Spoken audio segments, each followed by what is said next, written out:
Hello everyone and welcome back to another Hookster Talks with me and Mr. TB the Bear. TB the Bear. Everyone's favourite. Don't touch the microphone. Don't touch the microphone. No, stop it. Stop it. No, don't do it. Don't.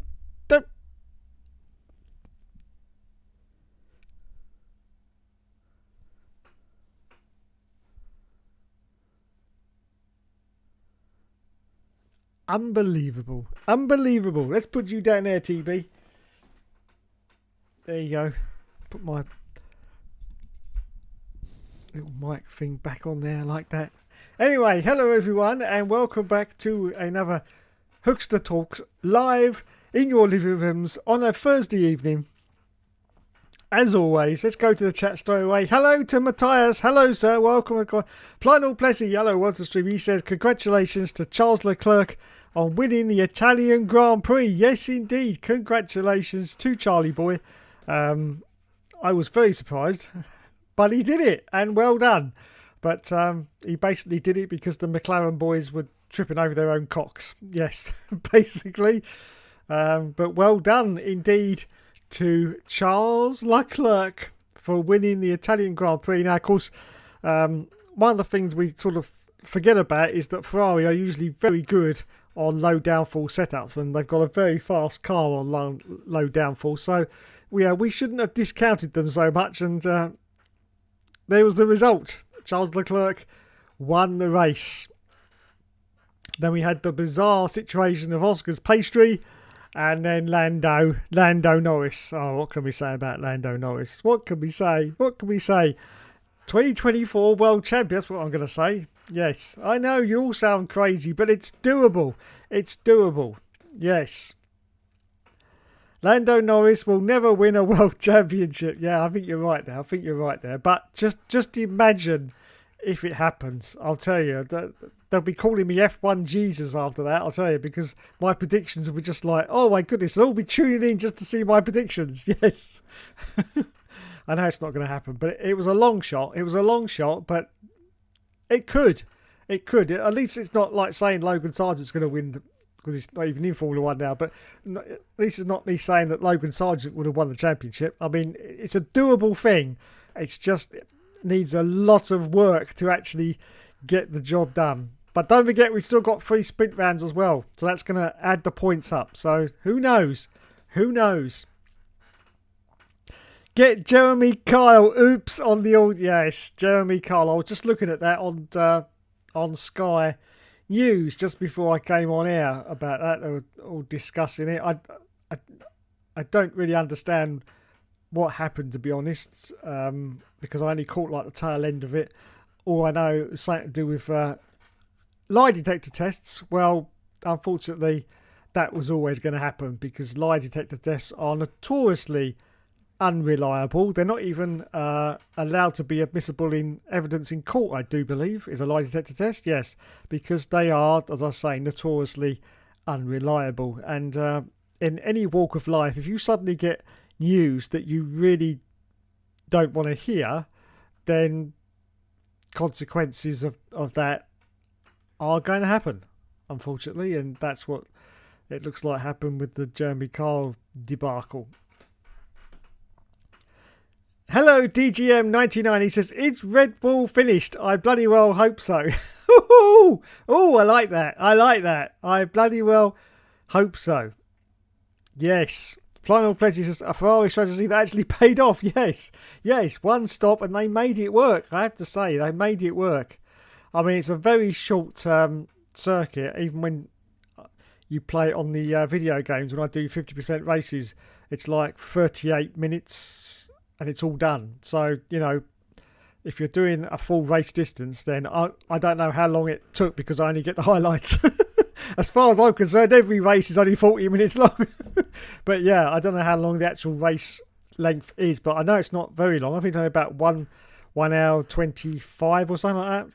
It's very, very short. Very short. So they managed to make that one stop work, and hats off to them because the others were caught with their pants down because they couldn't do it. But Ferrari, yes, managed to pull it off, and well done.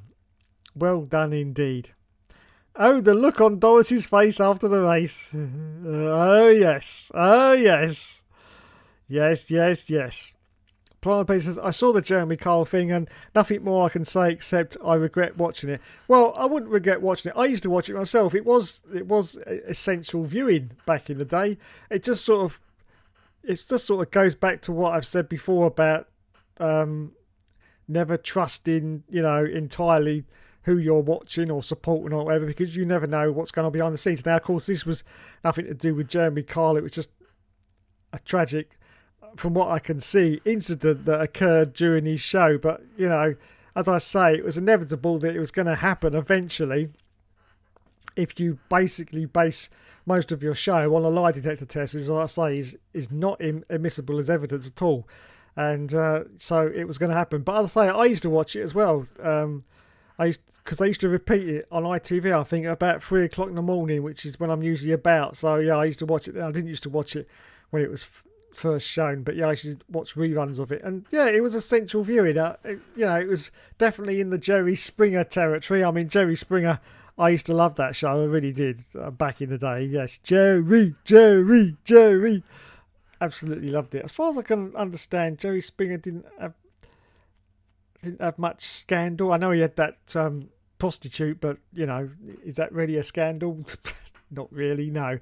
But I can't think of anything else to do with Jerry Springer. I don't know if is he still going? Is the old boy still going? I'm not quite sure. I haven't seen him on the TV for quite a few years now. But anyway, yeah. So just like Jerry Springer, I used to watch Jeremy Kyle. As I say, back in the day, it was sort of essential viewing. But yeah, as I say, it was inevitable eventually that something like that was going to happen. DGM99 says, I think we all like to see a good race with different winners and the championship decided at the end. Maybe this year. Yes, I'm hoping also this year. I mean, how much did Max win it by last year? Was it 9 races to go? 6 races to go? I don't think it was 9. But I think it was 6, wasn't it? 6 races to go and he won the championship. I mean, that's just, especially if you look at the point situation, when you get 25 points for a win these days, to win it with still 6 races to go, that's not on, is it? Well, I can tell you something. He's not going to win it with 6 races to go this year unless the McLarens keep tripping over their own coxicles, and then he might do. But the way he's driving at the moment, or I shouldn't say the way he's driving, Max is driving the same as what he's driving at the start of the year. It's the way the car and the team themselves have degenerated into an absolute mucky puddle of a mess. Oh my God. I've never seen a team go downhill so quickly in such a short amount of time. Just think back to 4 races into this season. 4 races in, Maxi Boy was winning all of them. We were all getting bored and saying, well, this championship's over already. That was 4 races in. So that wasn't that long ago. And now, fast forward to the situation they're in now, where Max is finishing 6th place. And I just don't think that car is going to get any higher this year. I really don't. I just can't see it.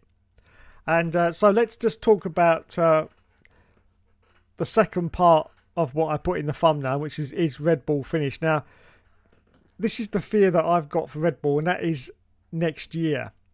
If Max is already only finishing in 6th and 7th places in a car that was designed by Adrian Newey, but it's clear now that he has got no further involvement in that car because the updates that have gone to that car haven't worked because, as I said in previous streams, Adrian Newey isn't there to supervise those updates.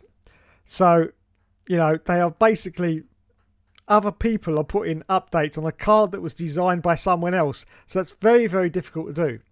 But then, of course, next year, to 2025, that's going to be the first car that wasn't designed by Adrian Newey for Red Bull for a very long time. I can't remember the exact statistics, how many years back you'd have to go before we find a Red Bull that wasn't designed by Newey, but it's a very, very long way back.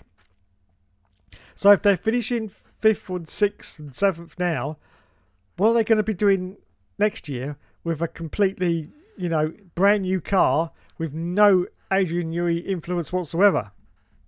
I foresee next year that Max is going to finish the whole season with 6th, 7th. I believe he's going to have a Mercedes year next year. It's going to be 5th, 6th, 7th, 8th place finishes. I just can't see, unless some miracle happens and they find something in the car, or maybe whoever designs the 2025 Red Bull is actually, you know, spot on with it. I just can't see that happening, but spot on with it, and it turns out to be a championship winning car again. But I just can't see that either. But as I say, miracles do happen, so, you know, it might do. But at the moment, all I can see for Max is 6th place finishes next year. And I think in his heart, he can see that already. That's why a lot of the moaning is starting to come out in the radio, where he said, well, listen, if we're not going to concentrate, guys, I might as well just stay at home. Now, that is a damning indication to your team, you know. Really, that, I mean, he shouldn't have said that over the radio anyway, to be honest. But the fact that he did, because he was that annoyed. Apparently it came from, they asked him to change a setting on the steering wheel, which he did. And this setting actually slows down the car slightly. And he was waiting for the instructions so that he could switch back to a previous setting. And he never got it from the team. And that's why he got so frustrated. He said he shouldn't have had to have waited for him to then ask the team to change that setting. They should have said to him, you know, you need to change the setting back now. So, you know, apparently he lost time because of that as well. And that's when he came out with the look, if we're not going to concentrate, I might as well stay at home. So the frustration for Maxi Boy is there already. And unfortunately, he's used to winning now. He's used to winning and he doesn't like it now he's not winning. So it is a problem. It is a problem. Ariana Bravo was on the highlights. Well, Saturday at least. Yes, she was. I did post a video, a little short video with her on it. I was very happy to see. But as you say, yeah, only on the Saturday. I don't know what happened to Sunday. Mind you, that highlights on the Sunday of that race was very, very short because they were trying to get the coverage of the Paralympics in as well, weren't they? The whole highlights thing was only 1 hour and 5 minutes long. And if you've got the free advert breaks that they have as well, it was 50 minutes, and then you got the waffling from the presenters before the start and the end. So that the highlights of the actual race was, I think it was about 35 minutes long for Italy, which was very, very short indeed. But yeah, I was very disappointed that she was only on the Saturday. But there you go. Hopefully she'll be back at some point in the year. I'm sure she will be. I'm sure she will. There's still got 8 races to go. Plan of Plessy, Jerry Springer died. Did he? Oh, that's a shame. That's a shame. I did wonder, though, if he was still going. As I say, I haven't heard anything for a few years, not seen him about. So, yeah, I suppose it's inevitable that he did. Ah, Jerry. DJM99 says, Carl egged on the audience to boo him what I have read. Oh, I get you. Yeah, I get you. Hello, Mr. Polish Eddie. He says, ahoo! Ahoo! Is that how you say it? Ahoo! Please, God, don't let Toto sign Max for 2026. Let him rot where he is. Lol. See, the other reason why I think Max is a little bit arsey right now is he's seeing all these young kids coming up and getting signed for the big teams, and he's getting a little bit left behind, isn't he, really? Because he's going to be stuck in a toilet of a car next year. And as I say, he could have got that Antonelli drive at Mercedes, couldn't he? If he'd had suddenly realised what was going on a lot quicker, but he's now out of the game. He's now out of the game. I really can't see Max getting on with Toto. I don't think they get on anyway. So I can't see him driving ever for Mercedes, to be honest. I think the only place Max could sort of go would be Ferrari, to be honest, because they'd sort of, tolerate his bullshit. But I don't think Toto would be able to. So, I mean, I may be wrong. He could go there in a few years' time, but I just don't see that sort of gelling very much between Max. And as I say, all these hot shots now coming through, and Max now looks like the old man, doesn't he? He just looks like the old washed up man who's useless. It's just amazing saying that, isn't it? After what happened at the start of the year. It's just incredible. It really is incredible.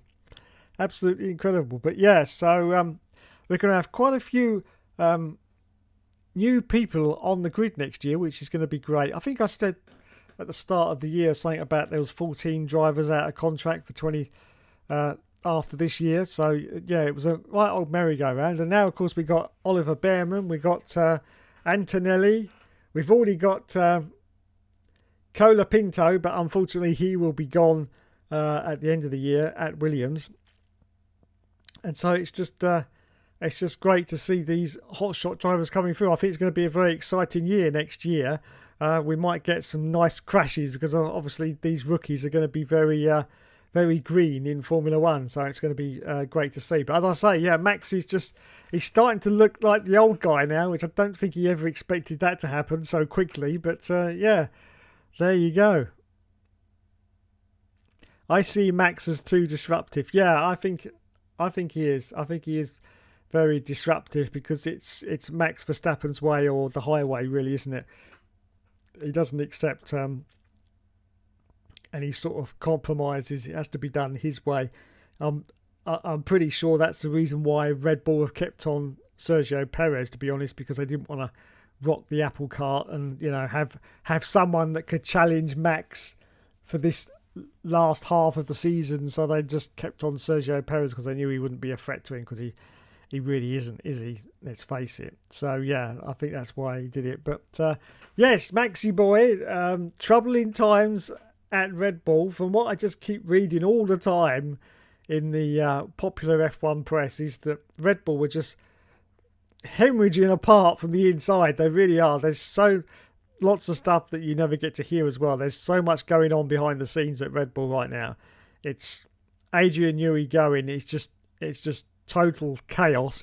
And that leaves me with a nice little segue into the first part of my headline for this video, which was, is Adrian Newey going to Aston Martin? Before I answer that, I have read in the popular internet press that the reason why one of the reasons why, not the sole reason obviously, but one of the reasons why he left Red Bull is because Adrian Newey wanted full control of the engineering and technology department. He wanted to be in control of hiring people, firing people and everything. And Red Bull unfortunately said no to that request. Yes. I doubt that was solely Red Bull's decision, because don't forget, of course, there's a lot of complications with Red Bull with ownership and, part owners and what have you. So I don't think it was solely their decision. But no, they actually said no. And I understand that if he is going to Aston Martin, he has got basically a blank sheet of paper and he can do what he likes, and he will be in charge of the engineering and technology department, which means he'll have overall control over who he hires and who he fires. Now, of course, the ideal scenario would be to poach most of the people that he works with at Red Bull in the engineering, but unfortunately he can't do that. There's a special monopolies commission, something like that anyway, that prevents you from poaching engineering people from other teams, unless there's a valid reason and they were about to leave anyway. But he can't suddenly steal 20 people from Red Bull and take them with him to Aston Martin, because unfortunately that's what Benetton did back in the 90s. They stole a whole load of people, and that the FIA put a stop to that, and now you can't do. He probably will be able to take a couple of people with him, maybe 2 or 3, but apart from that, I'll say he won't be able to take the whole department with him, because Red Bull just won't let him. No, and he wouldn't be allowed to anyway, which is good. Wherever he goes, he's going to insist. Wherever he goes, he's going to insist on being number one and unchallenged by a teammate. Yeah, absolutely, I agree with you.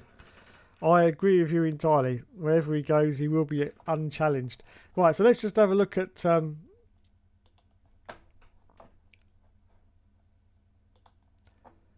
this story from Sky Sports about Adrian Newey. Adrian Newey, Aston Martin set to sign legendary F1 designer following his Red Bull exit. Adrian Newey is set to start work for Aston Martin in 2025. Legendary designer's exit from Red Bull was confirmed in May. Newey has led design of cars that won 13 titles for Red Bull. So there you go.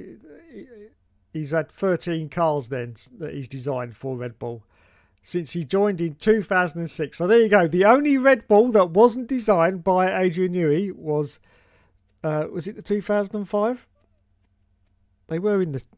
Yeah, that was their first year, wasn't it? Red Bull 2005? I'm sure it was. Just trying to think back. Was there a Red Bull in F105? Yeah, there was. Yeah. So that was the first car that wasn't designed by Newey. Ever since then, every single car has been designed by Newey. Now, of course, that also means every car hasn't been a championship winning car. Because, of course, we had the Mercedes dominant era at the start. So, it doesn't mean that the car's been dominant, but it just means that the car was designed by Adrian Newey.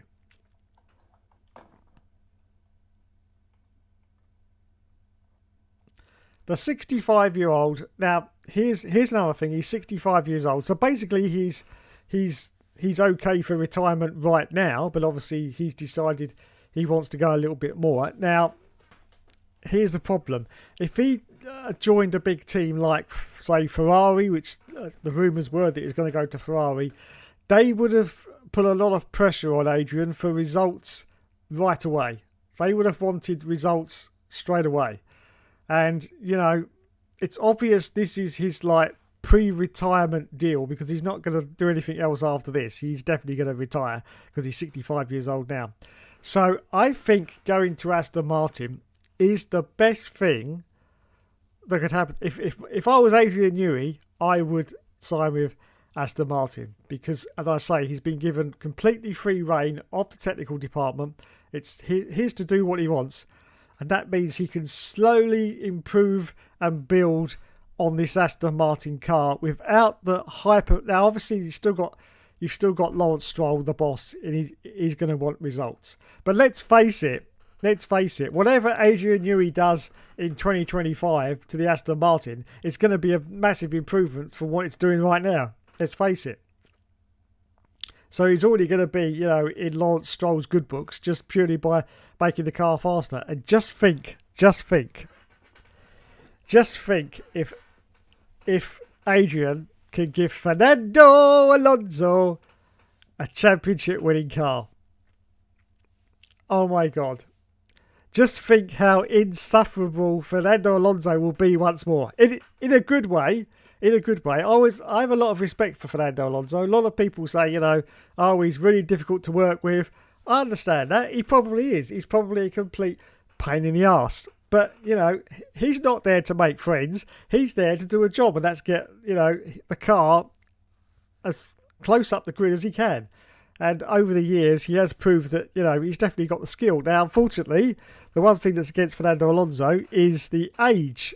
He's definitely knocking on now, and I can't believe that he's got very many more years left in him. Let's see. I'm sure he's 44, isn't he? Let me just check on Google. Alonso age. 43. Right, okay. So he's 43 years old. So in layman's terms, he's got 2, maybe 3 years. I think 3 is pushing it. I think he's got until the first year of the 2026 regulation changes to go. And then I think he'll call it a day.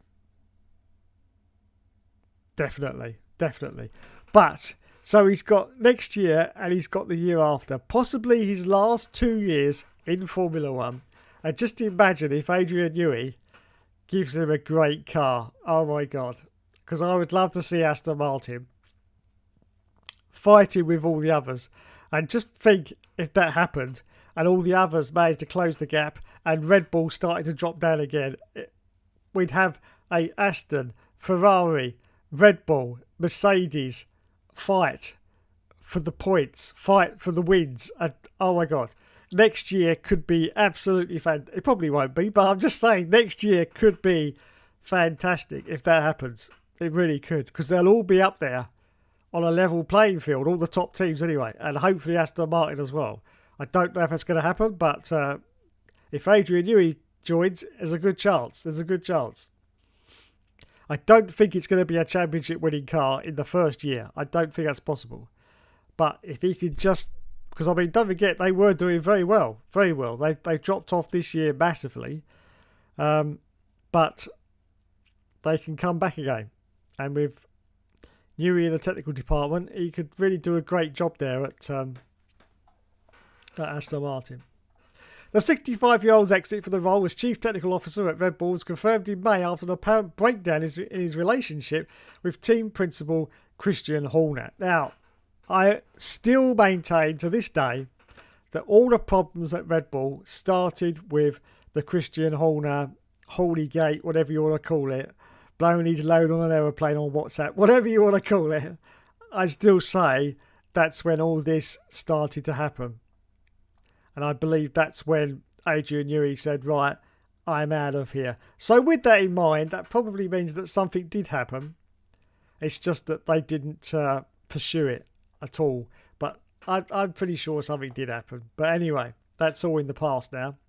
He agreed to remain with the company until early 2025 to see out his work on their first hypercar, the RB17. Sky Sports reported that Ferrari and Aston Martin approached Newey and visited the latter's Silverstone factory in June. Sky Sports News understands that Newey will earn £26 million a year, £19.8 million at Aston Martin, is expected to start in March 2025. Now, this is one problem. Of course, if he starts in March 2025, that means the car won't be designed by Adrian Newey. No. So all he can do in the first year is just put his technical expertise to work and try and improve on that car, which he probably will do. With upgrades, it'll be improved, but it won't be an Adrian Newey car. So with that in mind, I don't think they're really going to be up there. So it's going to be 2026. See, this is the big picture. We're looking at 2026 here for Adrian Newey. With the regulation changes, Adrian Newey can get in there. Don't forget, Adrian Newey is a master at regulation changes. He really is. Like 1998 with that McLaren, just out of the park. It was absolutely unbeatable. That was due to a serious regulation change when, of course, they went to the cars that were slimmer and they had, of course, the groove tyres on as well. That was all because of that. And Adrian Newey just got that car. It was unbeatable at the start. It was 2 seconds a lap faster than anything else out there. And so if he could do that again for 2026, then that's looking very good for Aston Martin. Very good indeed. But of course, Adrian's not going to be there forever. I think he'll be there 3 to 5 years, because then after 5 years he'll be 70 years old. I can't think that he'd want to continue much past 70 years old, to be honest. I may be wrong. He might want to carry on going until he's in his 80s. I don't know. But I think he'll probably call it a day after a 5-year contract, I think, at Aston Martin. By joining Aston Martin, Newey will work with two-time world champion Fernando Alonso and is expected to play a key role in the design for their 2026 car, which will be the first season with new technical regulations. Newey has proved on multiple occasions he can design a race-winning F1 car when changes to the regulations take place, showing that most recently in 2022 with Red Bull. The 65-year-old designed 14 championship-winning F1 cars during his time at Williams, McLaren and Red Bull. Since the middle of last year, Aston Martin have fallen away from the fight at the front and are 5th in the Constructors' Championship after 16 rounds, 214 points behind 4th place Mercedes. After finishing on the podium 8 times last season, their best result in 2024 so far has been Alonso's 5th place finish at the second round Saudi Arabian Grand Prix, and both of their cars finished outside the points last time out at Monza. Honda will supply Aston Martin with a power unit from 2026, when the first season of the new technical regulations begin, and Alonso has previously declared the team had the best project for the future. Now, this came out of left field as well, that Honda will supply Aston Martin, because I do believe Honda withdrew from Formula 1, wasn't it, a couple of years ago? Or they said they were going to. They haven't really, though, because those are the same Honda engines that are being used at the moment by Red Bull. They've just renamed them Red Bull powertrains or whatever, but they are the same Honda engines. The only problem, of course, is that the regulations have been locked off for quite a few years now, and they haven't been able to do any sort of development on those engines. But that applies to, all the teams up the grid.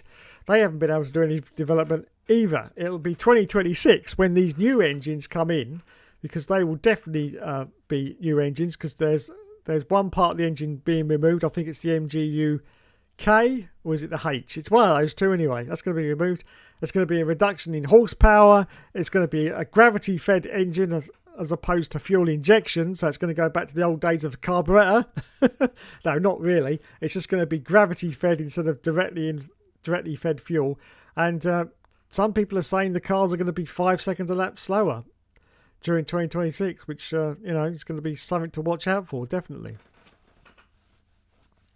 So, yes, Honda was definitely a surprise to me. But don't forget, of course, from 2026, they will no longer have any partnership with Red Bull, because Red Bull will be making their own engine from 2026, which also sounds like a bit of a disaster to me. Yes, and it will be called purely the Red Bull powertrains engine, but it will be in a partnership with Ford, who will be supplying the electrical part of the engine. Yes, so the engine will be a completely new design done exclusively by Red Bull Powertrains, which have got their own department now at their factory. They built a big extension onto the side of the factory a few years ago now to actually build these engines. At the moment, they are still working and developing on the old Honda units, which I say they can't really develop on, but they're still making sort of little improvements to. But as I say, for 2026, Honda will be out of the building for good, and that means they will build that engine from scratch completely with, of course, the cooperation of Ford, as I say. But they're only doing the electrical part of the engine. That is it. That was the only way Ford were allowed to come back into Formula One, was to do it that way. So it looks very exciting for Aston Martin for 2026, I have to say. The Silverstone-based team opened a new factory last year and have a new wind tunnel, which underlines their ambition to succeed in F1. They signed Dan Fallows from Red Bull in 2022, who was a key to Sebastian Vettel's 4 consecutive titles between 2010 and 2013. So NEWEY will now be reunited with his former colleague. Wowzers. Signing for Aston Martin would also keep NEWEY in the United Kingdom, whereas joining Ferrari may have required him moving to Italy. So there's another good reason for him to go to Aston Martin. Would he want to up his roots at 65 years old and move to Italy? Nah, of course not.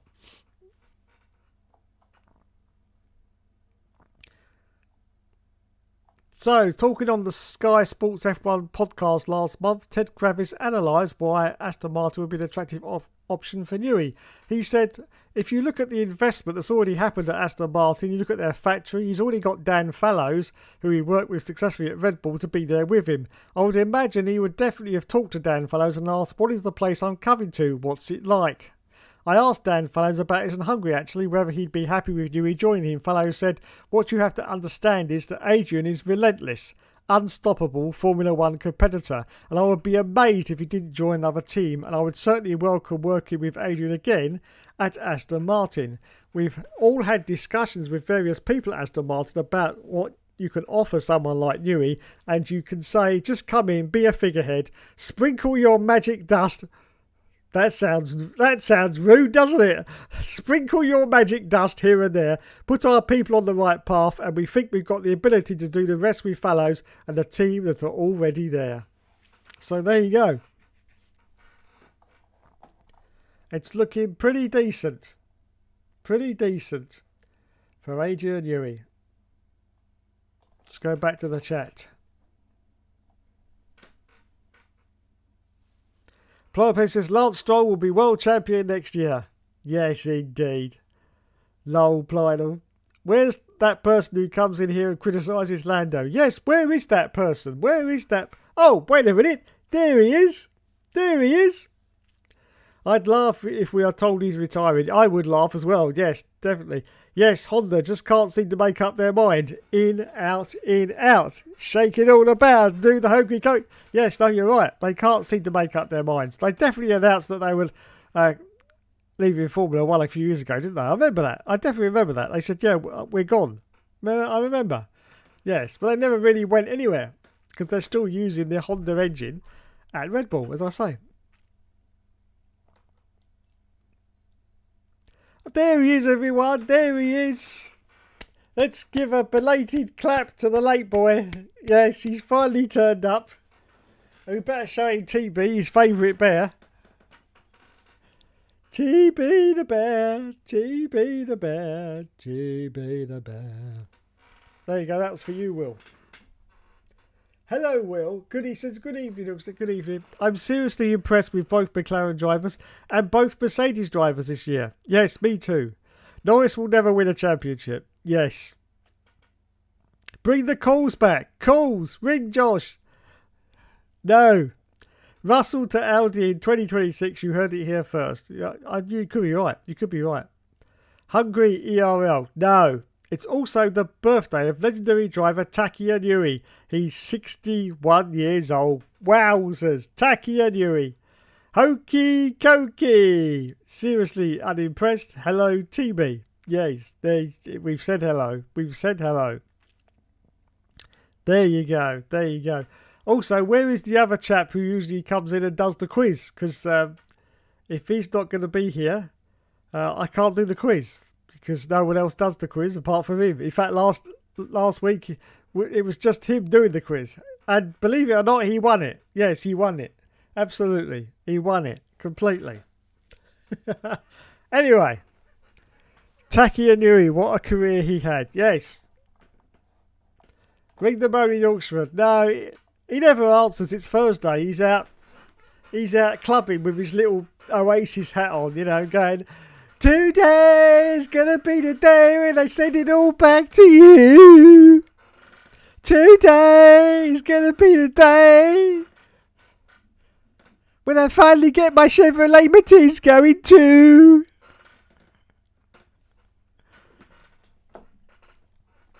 So yeah, it's pointless. He won't answer. He won't answer. Let me just see when the last time he was actually on Facebook. Oh. Cover that up, Dave.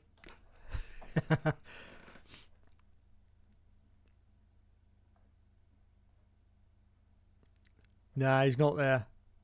Not there. Not there.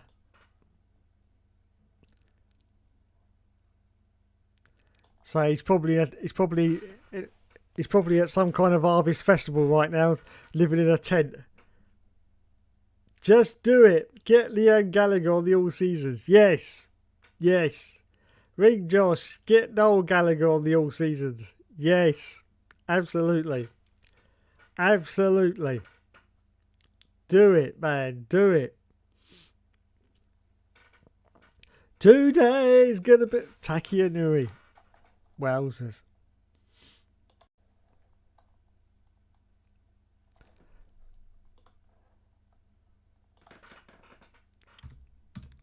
Taki. I just spell his second name. Is it O?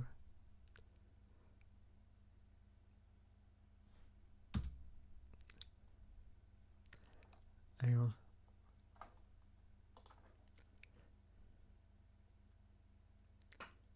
Oh, it's I. It's I. It's not coming up on the Google search, so he's not that popular. There he is. Takia NEWEY. Takia NEWEY. Japanese former racing driver. 61 years old. 5th of September 1963.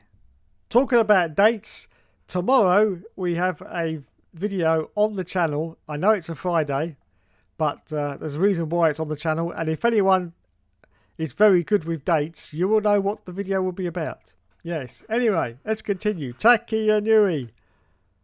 Yes.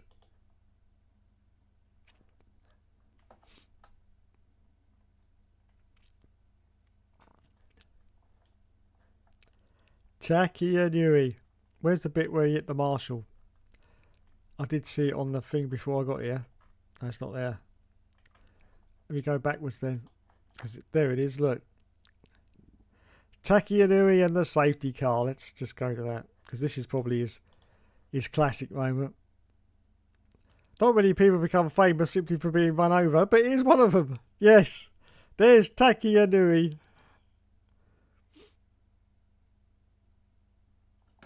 Grand Prix racing is a serious business, but there has to be room for a bit of humour sometimes, and probably one of the funniest moments in Formula 1 history took place at the Hungarian Grand Prix just over 20 years ago. Please step forward, Mr. Taki and NEWEY, Twitter hero and author of one of the best slapstick comedy routines ever to grace Formula 1. He's still funny now. Just check out Taki and NEWEY, which is one of the best Twitter accounts out there, even if you don't speak Japanese. The year was 1995, a time when depth of talent often took second place to depth of wallet. The smaller teams in particular regularly ran the equivalent of a bring and buy sale.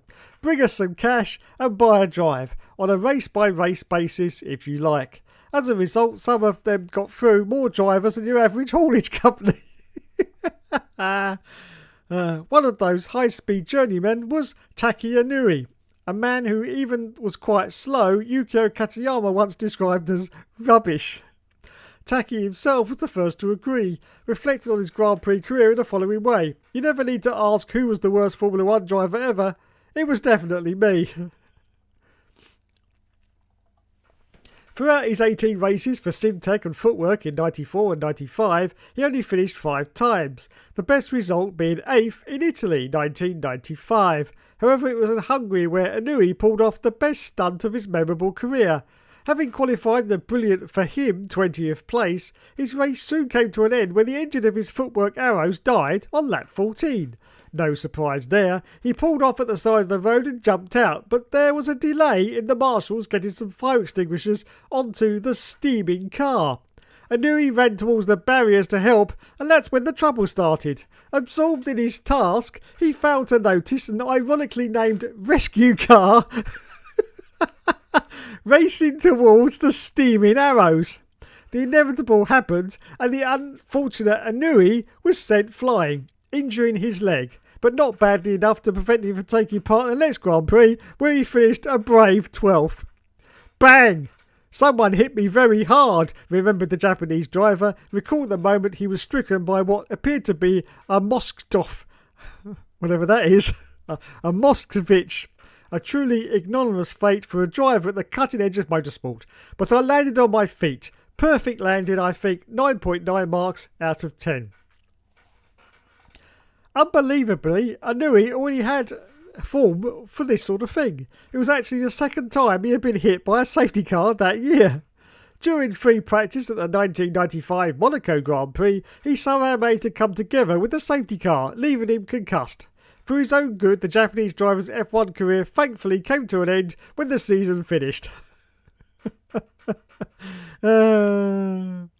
After Kimi Räikkönen and a load of t-shirts made in 2012 with the "Leave me alone, I know what I'm doing" printed on them post Abu Dhabi, Taki suggested marketing his own tribute range of similar shirts. Don't leave me alone, I have no idea what I'm doing.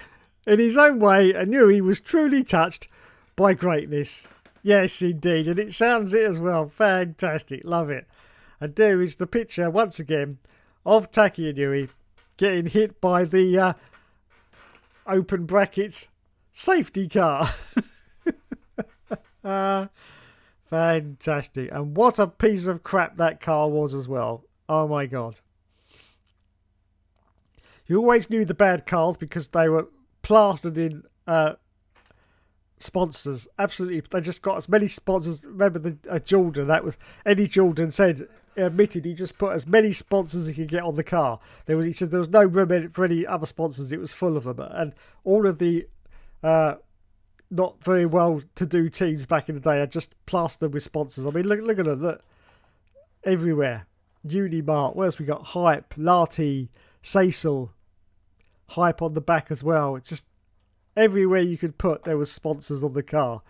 because they were desperate for the money, of course. But so there you go, Taki and NEWEY. Yes, let's give him a round of applause. 61 years old today. Fantastic. Well done, Taki and NEWEY. Well done indeed.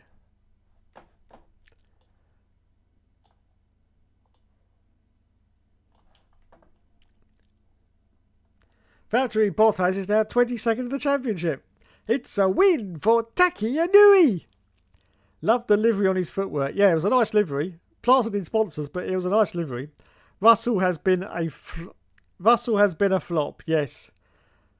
That's a sensational result for the hard-working Arrows team. Brilliant for him, 20th place. You say that, but Jarno Morbidelli got third in the footwork in Adelaide, 1995, a race of high attrition. Yeah, he did. Yes. 40 almost scored a point that race. Oh my God, could you imagine if they hadn't scored a point? 40-fold.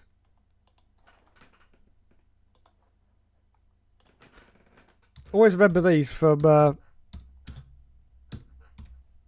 first Formula 1 game, because they were so slow even then.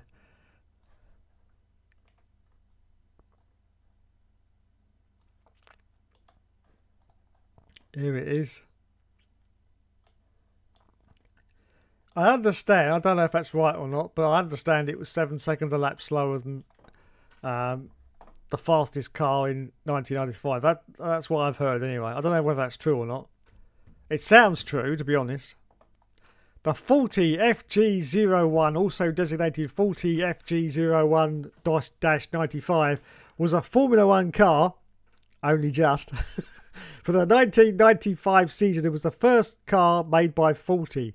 The number 21 seat was taken by rookie Pedro Diniz. Yes, dinner's in the oven.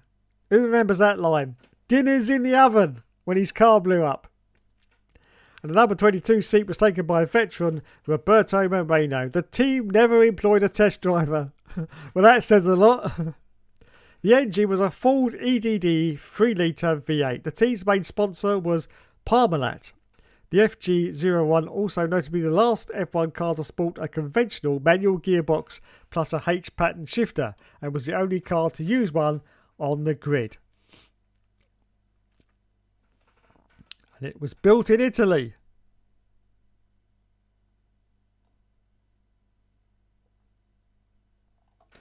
Building its own car for the first time was the hardest task for the team, as required by the F1 regulations. This turned out to be the main obstacle for Guido Forti, as he insisted on having a reliable car built instead of a fast one. That was precisely what he received. His first F1 car, the 40 FG01, was an outdated, overweight and very slow machine, and has been described as nothing more than a revised F3000 car, and more harshly, a fearful pile of junk.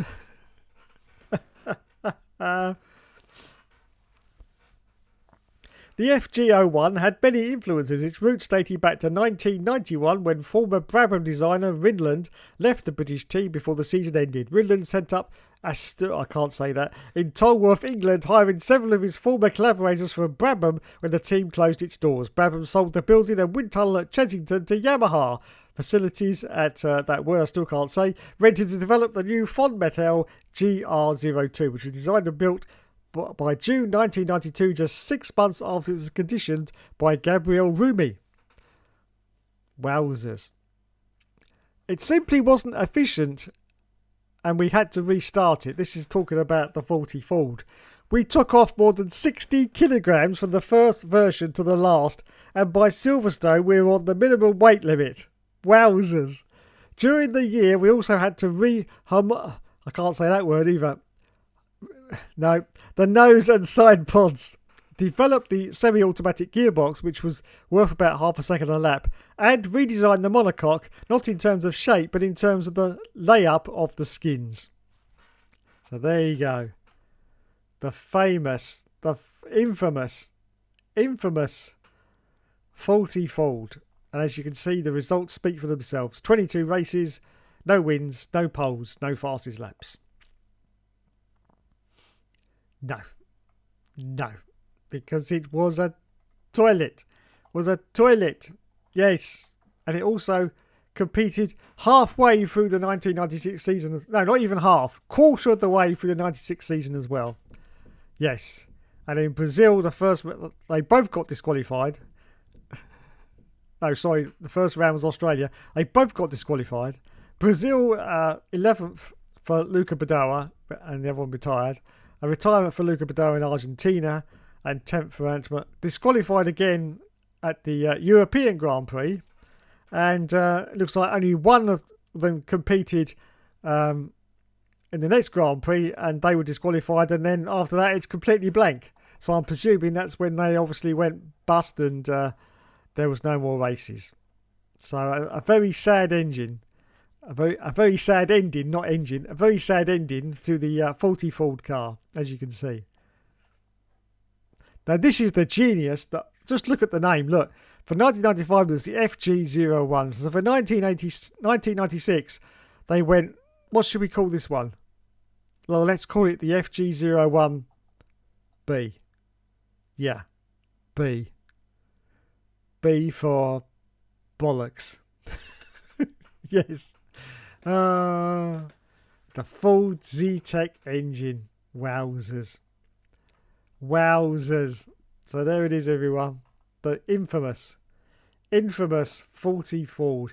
If you play that on the original Formula 1 game, you will see how slow it is. It's dog slow. Unfortunately, due to the PS1 and its limited technology, it doesn't look like that. No, it doesn't look like that at all. It's just basically completely yellow. I don't think there's any sponsors on the side of it either. It's just completely yellow. There was very few sponsors on the actual original F1 game anyway, to be honest, because the graphic quality was so low you couldn't see them anyway, so they just didn't bother putting them on. But yeah, it's just completely yellow basically. A little bit of black, I think, on the back. But yeah, that was it. That was it. The 40 Ford.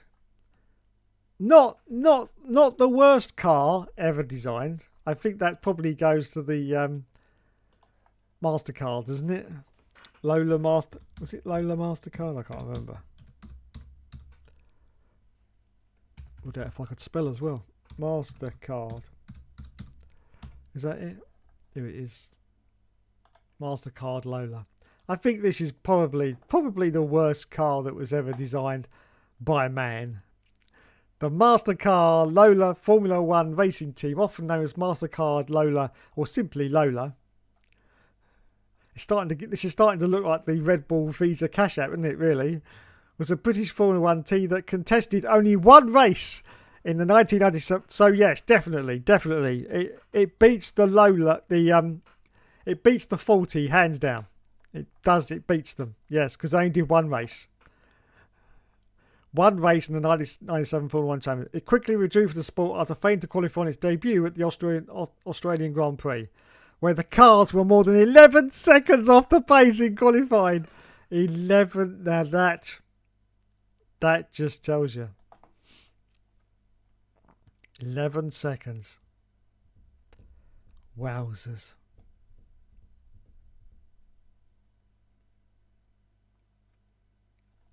The Lola chassis, dubbed the T97-30, was based on most of their kart technology, yet never saw the inside of a wind tunnel and barely had any on-track tests. This is really looking good for a design of a Formula 1 car. This was mainly because the design of the engine fell behind schedule. The T97-30, designed by Broadley and Chris Saunders, was launched at the Hilton Hotel in London on 20th February 1997. At the car launch, Broadley stated the team aimed to win the World Championship within a 4-year period.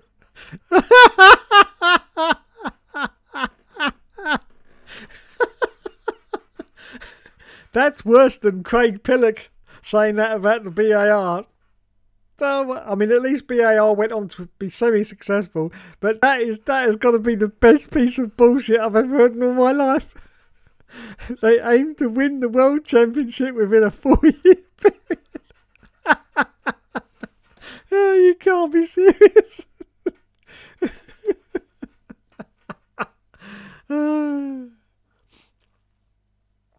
Vincenzo Sospiri, Pitchard and Riccardo Rosset both failed to qualify for the 1997 Australian Grand Prix. Yes. Oh my God. Yes, so the drivers were Vincenzo Sospiri and Riccardo Rossit. Yes, Riccardo Rossit. You heard it right. He went on to fame. He went to Tyrrell, didn't he, in 1998, Riccardo Rossit? Yes. That's the one where he crashed at Monaco and Mario Walker turned around and said, well, there's a lot of opinion that Riccardo Rossit shouldn't be in Formula One, and Martin came up with some kind of, I can't remember the deadpan reply to that, but it was classic. It really was. Riccardo Rossit. Oh my God. But that has got to go down in history. Yep. Win the World Championship within a 4-year period. The MasterCard Lola. Fantastic. Vincenzo Sospiri, an international Formula 3000 champion and Formula 1 test driver with Benetton, and Riccardo Rossit were signed to drive. By the time the car made it to the 1997 Australian Grand Prix, the team's failings were laid bare, with the cars bottom of the qualifying timesheets by a considerable margin. Under 1997 rules, drivers would only be allowed to start a race if they set a qualifying time within 100% of the pole position time, or if under exceptional circumstances they failed to qualify, their time in practice would be considered. At 11 and 13 seconds respectively with the unintended Ford unit, Sospirio and Rossit were nowhere near achieving this. The cars were tested at Silverstone shortly after the Australian Grand Prix, but both were against the slowest with times in excess of 9 seconds off the front runners. On the 26th of March 1997, the Wednesday before the Brazilian Grand Prix, Lola announced it was withdrawing from the Brazil race due to financial and technical problems. Lola's staff had already travelled to Interlagos, returned to the team's base in Huntingdon, England. Shortly afterwards, Lola withdrew from the World Championship outright. That is the saddest part of the Lola story, has to be said. That there was staff there. They were sitting there, already gone to the Brazilian Grand Prix, and then they're told that's it. You're out of a job basically, because that's what they're saying. They're saying come back home, and it's all that's a sad part of it. In its short existence as a Formula One constructor, Lola had incurred £6 million in debt. The company went into receivership several weeks later. Irish entrepreneur Martin Bahrain purchased the company and oversaw a revival in the company's fortunes. However, Lola has not been involved in Formula One in any capacity since. Rossit would go on to race for Tyrrell in 1998, but the promising Sospirio would never compete in Formula One again. Oh dear, that's very sad as well, isn't it, really? On the 22nd of April 2009, Lola announced its intention to launch a full-scale works effort for the 2010 FIA Formula One World Championship. The team said they had to re-examine their position after the plans to introduce a budget cap of 30 million were raised to 40 million, but insisted it was an opportunity not to be missed. However, on the 17th of June, Lola announced it had abandoned the plan after failing to secure a place on the initial 2010 entry list. Ah, what a story this is. This reminds me a little bit of the DeLorean story, doesn't it? Wowzers.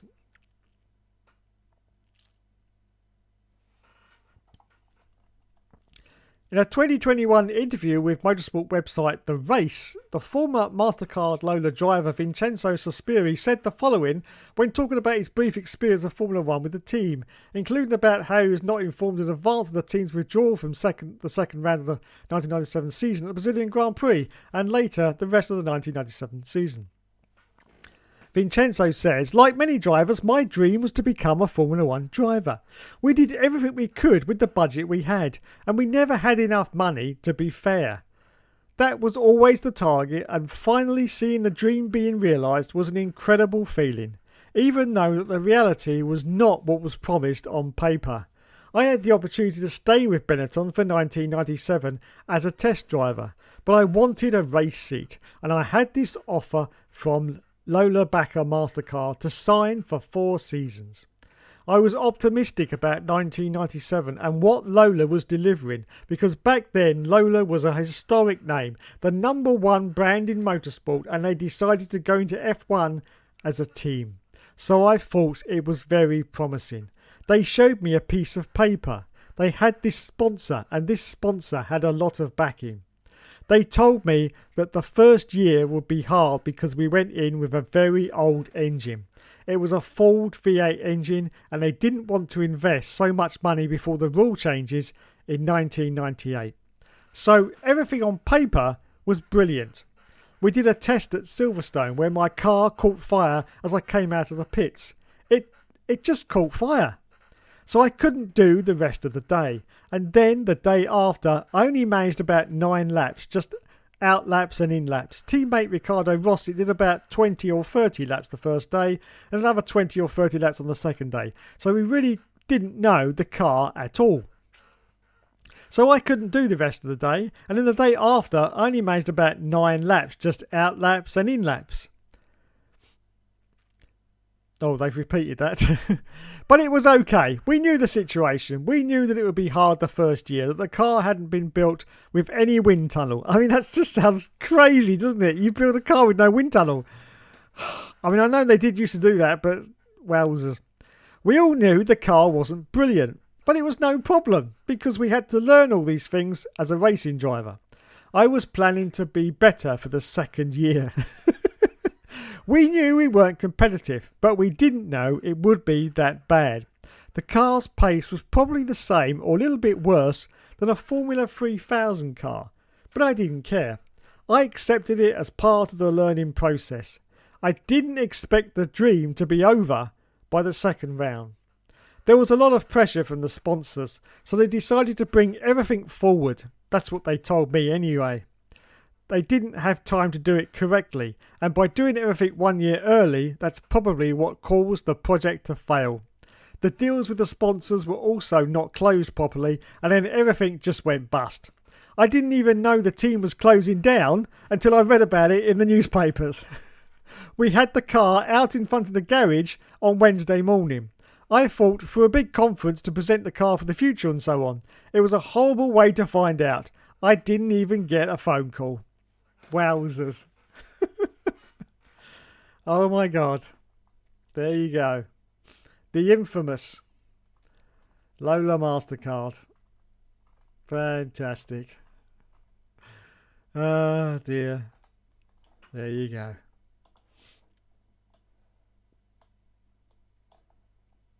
Let's go back to the comments.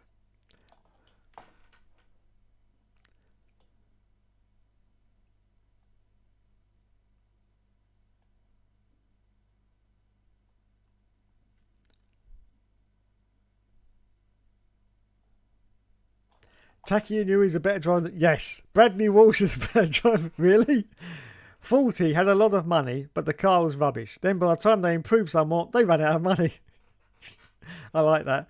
Both faulty drivers were non-classified in Argentinian San Marino Grand Prix. Roberto Moreno, a talented driver, yet he found himself riddled with the backmarker teams. Yeah, a win for faulty. What an incredible result for Formula One. Had Australia in 1995 had 2 more retirements, both Faulty and Pacific would have scored points. An incredible result, despite the fact Faulty were ridiculously slow. Half the races Faulty did in 1996. Mike Smith is a better... Yes. He was an actual driver, as I mentioned. Mike used to race in the BTC... Yes, I remember you'd said that, yeah. Hockenheim 1996 was Faulty's last race entry. Pacific didn't even have 1 race finish in 1994. There you go. From San Marino to France was when they got the new car. Pacific only ever had 6 or 7 race finishes. In the British Grand Prix, they took part only for the cars to complete a mere handful of laps each in practice and thus failing to set a quick time enough to qualify. Right, hey you guys, and welcome back to the Moaning Yorkshireman, and welcome back to the Lolo Masterfast career mode, or whatever you want to call it. Did I get the voice right? I think I nailed it. Look up the first racing team if you want to know what the worst car design is. Okay. First racing team. I'll go back to the comments.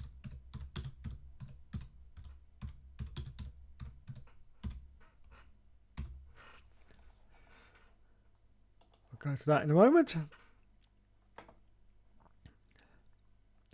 40 D&Q to Hockenheim, and then that was the end of that. Yes. BAR. We're going to take pole and win our first race. Yes. Craig Pillock, or Craig Pollock as his real name, but I was called him Craig Pillock after that. BAR never won a race. I thought Jenson Button won in a BAR.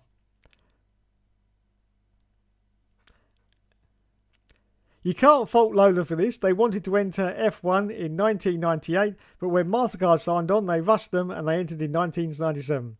I think it's a very short debate. That's the one, Will. I think it's a very short debate, Murray, yes, about whether he should be in Formula 1.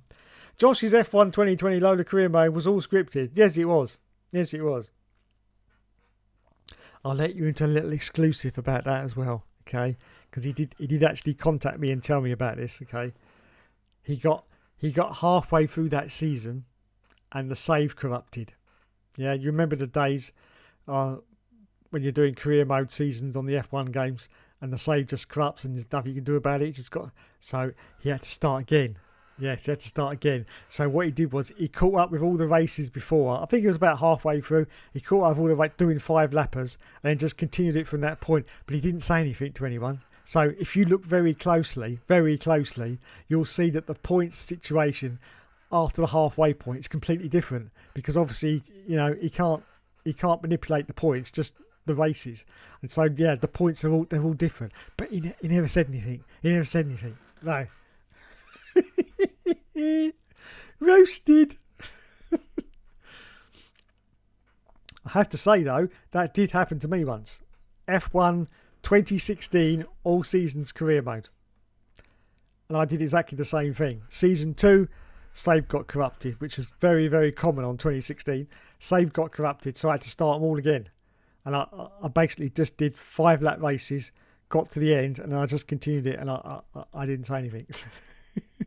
But yeah, again, if you look at the point situation, you'll see it's all different. Anyway, let's move on. I've given you some YouTuber secrets here. 6 seconds slower than Minardi. I think I read that Suspirio said in an interview that he wasn't told the team was shut down until he read the newspaper. That's right. Really? 2010, when many people tried to enter F1 and failed. The failed US F1 team. Lola Yamaha returned to motorsport in Formula E with a powertrain partnership with ABT. There was even an F1 team that was going to be crowdfunded. Well, that was going to work well, wasn't it? 4 seasons, it was no problem. Simon Mayer is a better driver. Yes. Not Yorkshire enough there. I'm sorry. Ekki from there. Welcome back to the cool. No, that's no good either, is it? I'll have to work on that. Yeah. It's work in progress.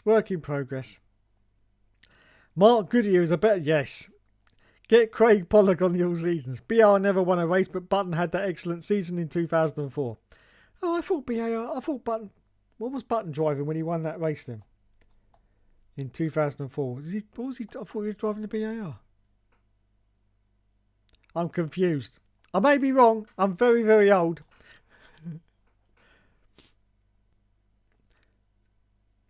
No, he won it. It was Honda. Yes, sir. I got it. Thank you. Don't spam the comments. I got it. It was Honda. It's just that because it looked like a BAR to me, but it was a Honda. I got you. Button's first win was the first season. It was a Honda, no longer be. Yeah, right. Got it. I just remembering the livery of the car looked very much like a BAR, didn't it? Because they didn't change it much, did they? Button should have won at least one race with that 2000. Yes. Josh said the save was corrupted. Oh, did he? Oh. Peter Windsor to the USA team. Who here thinks that he won't make it to Bahrain? Everyone raised their hands. Noel Edmonds, yes. You know how to pronounce ABT correctly if you watch the Crawl Coolers. Yes. I don't watch the Formula E ones, Will, because I can't get Formula E because it's on that TNT, isn't it? You have to pay for it. To be fair, though, I didn't watch it when it was free on Channel 5 or whatever it was. But yeah, so obviously I don't watch the Moaning Yorkshireman's Formula E videos because there would be no reason to, because I can't follow it. Noel Edmonds, yes. Hungary 2006 was Button's first win. James Allen was definitely not hiding his British bias then. No. Right, let's have a look at this first racing team. It sounds horrible already.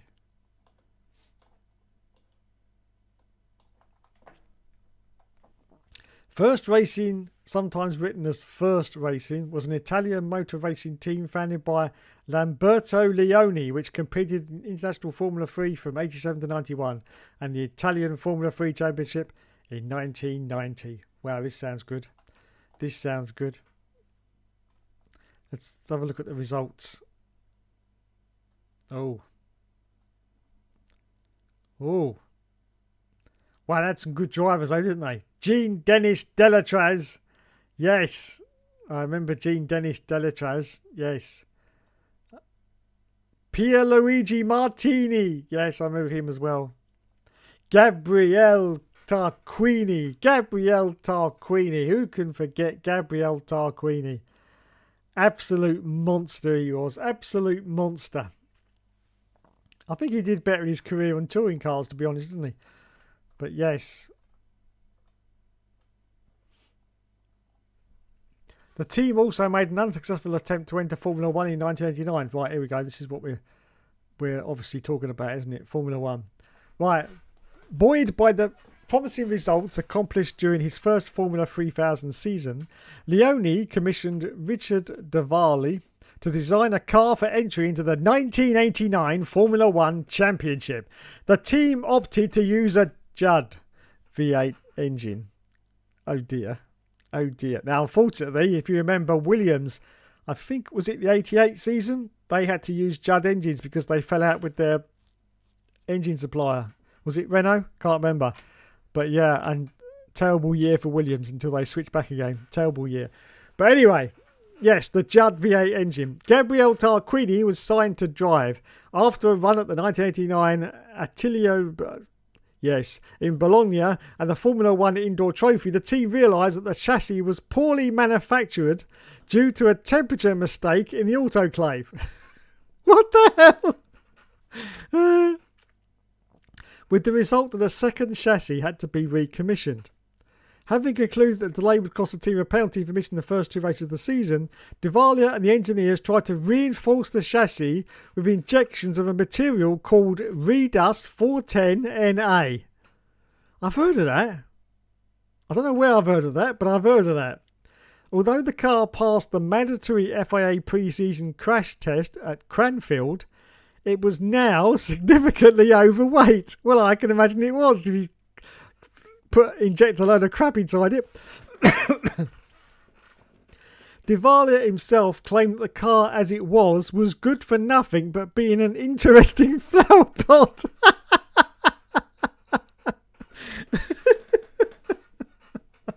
Oh God.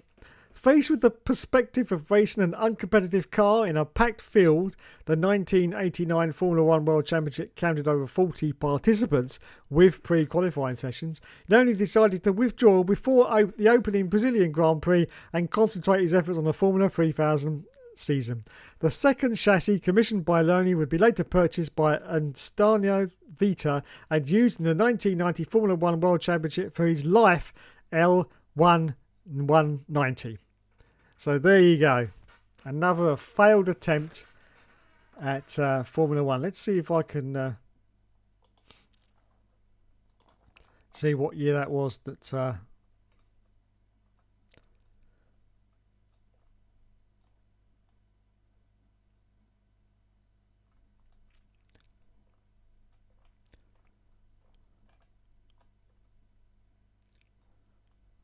there it is, 1988. The Cannon Williams teams had the Judd V8 engine after they fell out. I think they fell out with Renault. Was it Renault? I think so.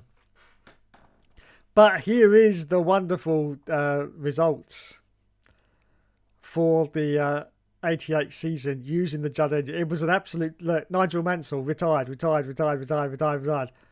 Oh, second, retired. Second, retired. Riccardo Patrese, retired. 13th, 6th, retired. 8th, 6th, retired, 7th, 5th, 6th, 4th. So he had a better run with that Judd than Mansell did. But yes, it was a terrible engine. Maybe if I click on that, it'll.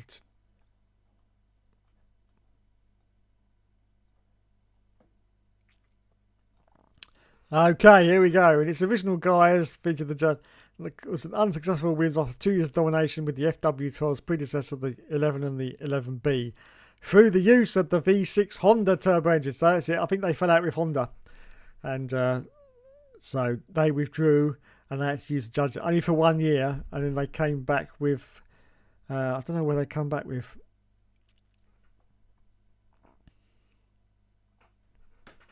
Williams had an existing contract to continue using the Honda engines in 1988. However, the team's refusal to remove Nigel Mansell and replace him with Honda's test driver Satoru Nakajima for the 1986 season, as well as Honda being reportedly unhappy with Williams' management for allegedly not honouring the number one driver status of Nelson Piquet's contract, which contributed to both Piquet and Mansell losing the 1986 Drivers' Championship to McLaren's Alan Prost, saw the relationship between Honda and the team sour, and the Japanese manufacturer pull out of their contract and instead announcing that the 1987 Hungarian Grand Prix, a 3-year deal to supply their engines to McLaren from 1988. Wowzers. Early in the season, it was described by Mansell and Ricardo Patrese as being pathetically slow in a straight line. Yes. The facts backed up by the driver's claims in qualifying for the opening race of the season in Brazil, despite Mansell qualifying a surprising second on the grid. The F112 was only timed at 165 miles an hour. This compared to over 290 or 180 miles recorded by the McLaren and Lotus with their Honda turbo engines. That speed deficit, along with the trouble from the reactive suspension system, saw only 1 point scored before the mid-season British Grand Prix with Ricardo Patrese for the 6th in Monaco. For his part, Mansell, who had won 11 races through 86 and 87, more than any other driver, failed to finish the first 7 races of the 1988 season. So there you go. That was the other failed thing there with the Judd engine. That was a horrible. But then, yes, then they went to Renault for 89, I presume. Because it says Williams worked with their new engine supplier, Renault. Yes. So they went on with Renault. So there you go. A little falling out. And that resulted in a terrible year for Williams, 1988. I actually remember that because that was the first year I started watching Formula 1 was 1988. Only sporadically, I just watched a few races. I didn't watch the whole season. But I do remember that seeing Mansell and Patrese in that really struggling with the car. And yes, so there you go. Fantastic.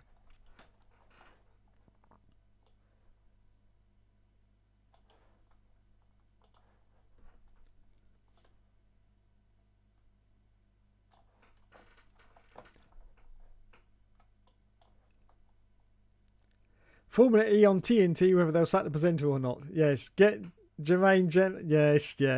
Jack, yes. Get Matt Gallagher, yes. Get Tommy W, yes. Get your first crush, Ches McFadden.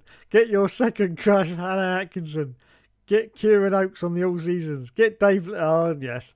Get Brendan Hartley on the All Seasons, yes. Oh, so gay, so bloody gay. Honda. Mansell retired from all but 2 races that season. Williams had Renault power from 89. I've just read about the so-called new WTF1 team last year, and you'll want to hear this. Oh yes, go for it. Hannah Atkinson, Drive to Survive F1 convert, who has been gaining paddock experience as an F1 influencer. Drive to Survive. That's just classic, isn't it? Drive to Survive F1 influencer. Oh my god. Mansell had no moustache for a lot of the 1988 season. If you search up new WTF1 signs, and you'll see the information about the WTF1 refresh, and it's funny to read. I'll have to look that up later and have a laugh with that. Yeah. New WTF. Let me write that down. New WTF signings.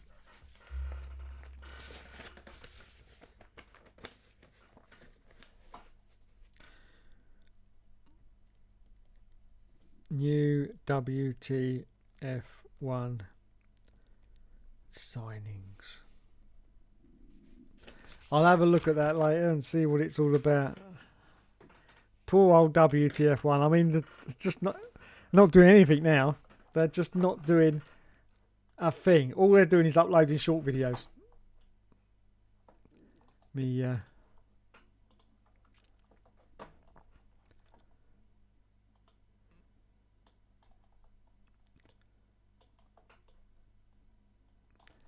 Oh, look, there's me.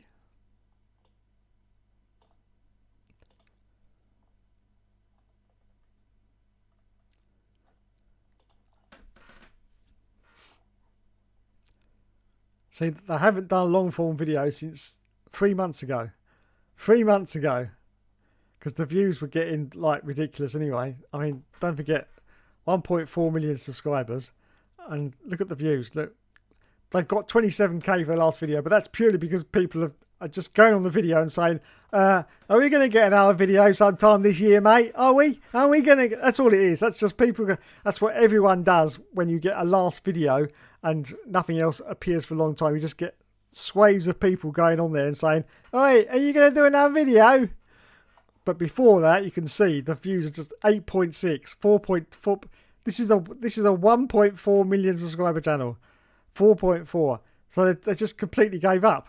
They completely gave up. Absolutely. Now all they do is short videos, which, as I say, you get 4p. You get 4p per 1,000 views. So I don't even know why they're bothering. It's purely just to keep the channel alive. I'm sure it is. So there you go. And they get about 8 to 12,000 views on a short video. But you always get tons more views on short videos anyway, because it goes into its own short section and not, in the general population of YouTube. And sometimes, you get a little bit lucky. So as you can see, they got 75k for the Collar Pinto videos there. But they're averaging out, just looking at that, about 12,000 views, something like that. And that's it. That's all they're doing. That is all they're doing. What a sad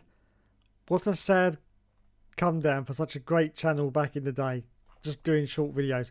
They do a podcast once a week, but nobody knows where it is. Nobody listens to it because they don't advertise it whatsoever. I mean, it's out there, you can find it, but there's no advertising for it whatsoever. They don't do live anymore. The last live they did was 4 months ago, and that was that stupid AI race. The last actual thing that Dre Harrison was doing was 1 year ago. And ironically, he had Amber Jones with him. But that was 1 year ago. So they don't do that anymore. It's just ridiculous. I've no idea why they bother, to be honest. I don't know why they bother. As I say, it's obviously just to keep the channel alive. Now, of course, they get legacy views, because all these channels get legacy views. And that will be the stuff that Matt and Tommy did. Because that's all still here, as you can see. Oh, sorry, that's live. Right, so all this Matt and Tommy stuff, they're not going to get rid of that because, people still watch these. People still watch these. But, this was the heyday. 171k, 343k, and, sometimes they didn't get much, but, getting on for 500,000 on that one there. And there is one that was when he became there you are, look, 6.9 million views. 6.9 million views. That was 3 years ago. 5.7, 4.5, 4.4, 4.2. See, all these videos people will still watch now. So that's the legacy views that, they're still going to make money on. But not a lot. You don't get much for legacy views because it's not, this is videos from 4 or 5 years ago. So you're not going to get millions of people watching these. These are just occasional viewers that are bored and can't see anything else to watch. So they start watching these old ones, which is fair enough. But just look at the views. 767. It's just ridiculous, isn't it?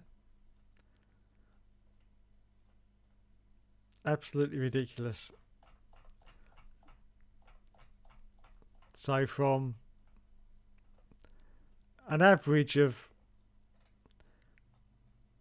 yeah, we'll say an average of 800,000 to 1 million views, they go down to 8.6 and 4.2, and it's just crazy, just crazy. That's what happens when big business takes over something and thinks they can make a success of it. And they can't, because you can't.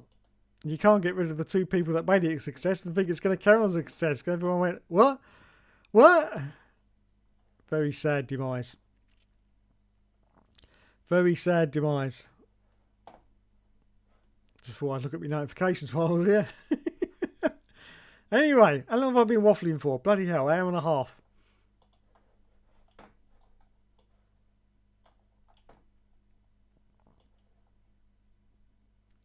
Well, I think we've just about covered it. That Judd Williams was rubbish. The only 2 races of Mansell finished, he came second in both. That's quite ironic though, isn't it? That he came second in 2 races and yet the engine was crap. Get David Coulthard. Get Charlie Williams. Yes. Tyrion Oaks is a bit, yes. Show us the moaning Yorkshireman's thumbnails. Hannah Atkinson is a better driver than Hookster. Yes. Andre, yes. Benjamin Date, yes. Get Michael Batt, no. No. Get Piers Morgan, no. No, no, no, no, no. No, no, no, no, no.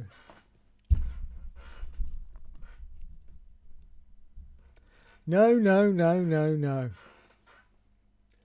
Right. I shall put the question out to you lot. Shall I wrap it up there, or do you want the quiz? Let me know. Let me know. If you don't want the quiz, I'll wrap it up. It's up to you. Let me know in the comments. Get John... No. No. No. Let me know in the comments. Quiz or wrap up? Tony Blair. That's not happening. That's not happening.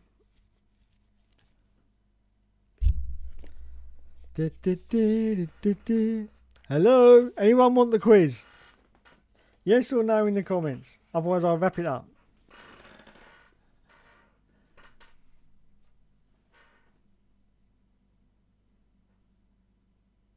Get David Cameron on the All Season. No! No, no, no. As Bois isn't on, I say yes. Now that, I like that. I like that. I like your style there. Get Nigel Farage on the All Seasons. Right, okay. We'll finish off then. Okay, first one to put the year in gets it. 50s, 60s, 70s, 80s or 90s. Go for it. First one in the chat gets the year. Gets the decade. 50s, 60s, 70s, 80s or 90s.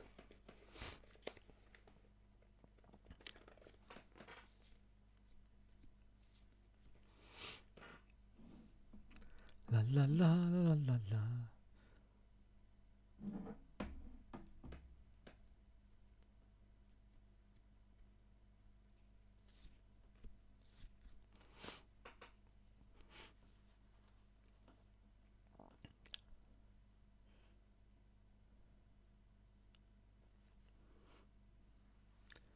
Ba, ba, ba.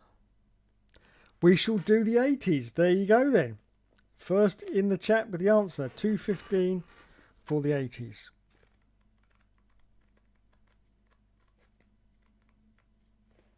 $2.15, 1980s. Done that one.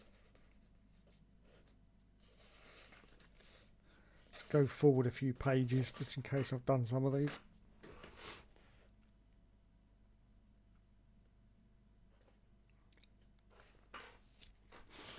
Right, as always, 10 questions. If you want to use Google, please feel free to, because I can't police it.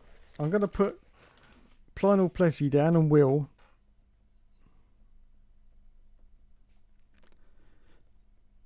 If there's anyone else out there who wants to play, please feel free to put an answer in and I'll include you after the first answer. Everything was better in the 80s. Yes, it was. Yes, it was. I like your thinking there. Right. Answers on page 220. Okay, question number 1. How many Grand Prix races were there in 1982? Was it 12, 16 or 17? How many Grand Prix races were there in 1982? 12, 16 or 17? First one in the chat gets the answer. Or first one in the chat with the right answer gets it, obviously.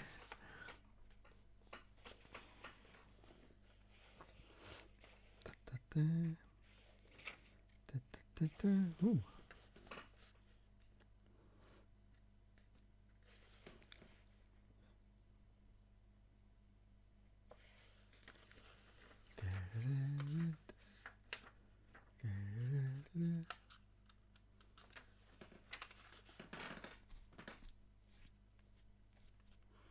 Anyone else going to put in the chat? Will, are you out there, Will? Will, come back, Will. Shall we do a seance? Will, not once for yes, twice for no. I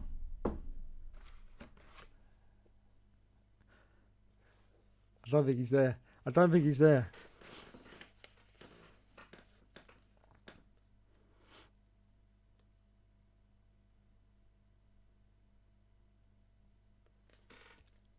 Right, well, Plino, as you're the only one playing, we'll do 5 questions. But yes, you are correct. It was 16 races for the 1982 season. So well done, Plino. Point on the board for you. Point on the board for you. Question number 2. How many were won by turbocharged cars? Was it none, 7 or 10? How many were won by turbocharged cars? None, 7 or 10?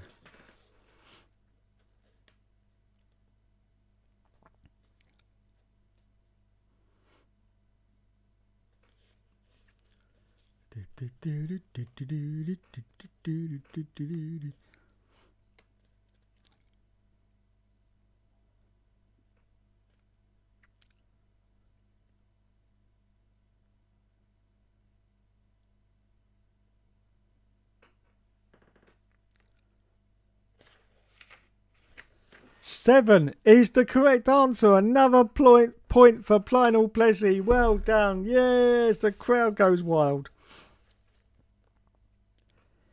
Question number 3. Which former world champion returned to the scene in 1982? Was it Emerson Fittipaldi, Jody Scheckter or Niki Lauda? Which former world champion returned to the scene in 1982? Emerson Fittipaldi, Jody Scheckter or Niki Lauda?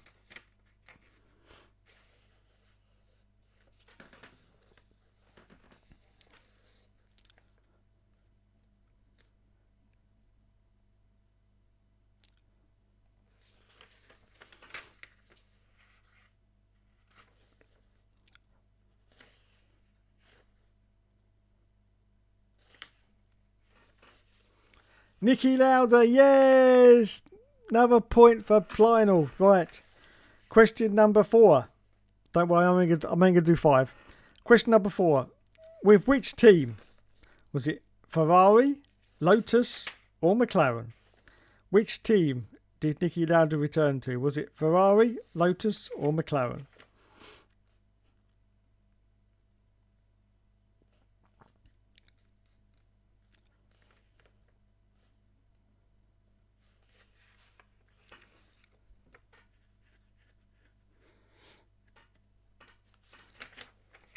McLaren is the correct answer. So your final question, because you're the only one playing, is how many races did Niki Lauda win during that season? Is it none, 1 or 2? How many races did he win during that season? None, 1 or 2?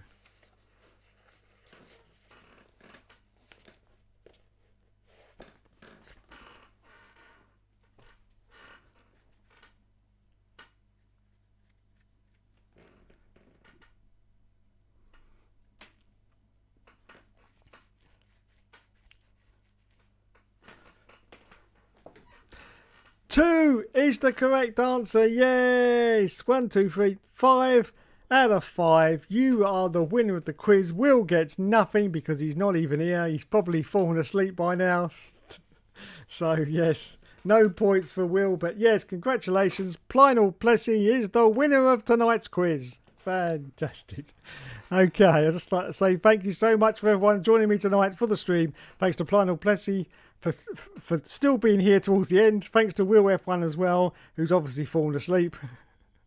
All that F1 talk was too much for Will. He's just, he's nodded off. Let's go back to the start of the stream. Also to DJ M99, thank you for joining me. Also Polish Eddie was in there as well. Yes, I remember Polish Eddie. And Matthias was there right from the beginning of the stream. So anyway, the winner, even though I was the only one taking part. Yes, well, it's the taking part that matters, and you were the one that took part, so you won it. So congratulations. Congratulations indeed. So anyway, no Formula 1 race this weekend, so we've got to wait another week before we see Lando Norris and Oscar's pastry slip over their own dicks again. And we will see what happens with Maxi Boy. Is he going to have a return to form, or is he just going to be sitting there for the rest of the season, finishing in 6th position? All that and more will be explained next Sunday at the next Grand Prix, which I believe is Baku. I think it is, isn't it? Yeah, Baku. So that'll be exciting. It'll be very exciting for the new guy, Colapinto, of course, trying to get through the castle section for the first time. Oh my goodness, in a Formula 1 car. He had it a little bit easy, I have to say, in Italy, because it's very much just flat out and then a couple of squiggles. So not really much of a challenge for Colapinto. Also, I have to say, he did very well. Very well. He didn't bin it into the wall, which I have to give him a round of applause for that, because he did better than Logan Sargent did. Yes, he didn't bin it in the wall in his first race, so well done to Colapinto for that. But I say things are going to get a lot tougher now going forwards. He's got Baku, and then we've got Singapore, and oh my God, Singapore is a killer. Apart from the fact it goes on forever, it's a very tough race to get through, so we'll see what happens with Colapinto. Anyway, there you go. Thanks so much for everyone tonight for joining me on the stream, from me and Mr. TB the Bear. Don't forget, tomorrow my video comes out at 5 p.m. As I say, if anyone knows about dates, they will know what the video is all about. I completely forgot, and I had to make that video this morning, last minute. So it's a very quickly put together video with no editing in it. But I watched it back, and it's okay. It's okay. It's not a problem. So there you go. Thanks everyone for watching tonight. You have been awesome as always, and I'll be back as always. No, I'll be back tomorrow actually, and then on Sunday for the All Seasons. Thank you everyone, and good night.